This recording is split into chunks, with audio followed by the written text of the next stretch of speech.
Kung sana, kung dito ka sana, bitter na malaki yung frame, tatanggalin ba yan? Nililipat, lalabas ko na lang. Tapos si Ann, ito, ililipat, ito dito, ililipat ko ito. Para yan bumuka. Okay.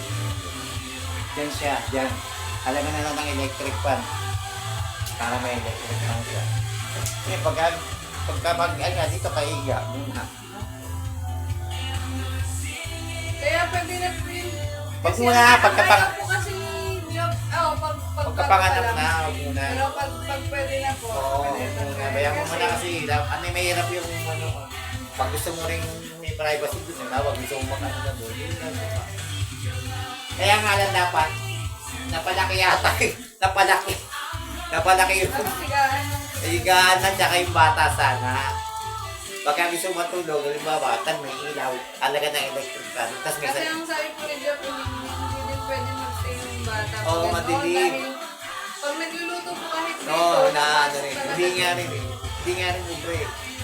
Kaya nga kapag siguro may ilang buwan, makarecover ka na. Isang buwan lang. Oo, makakano na, temporary lang naman din. Para lang bumuka yung natin, bahay.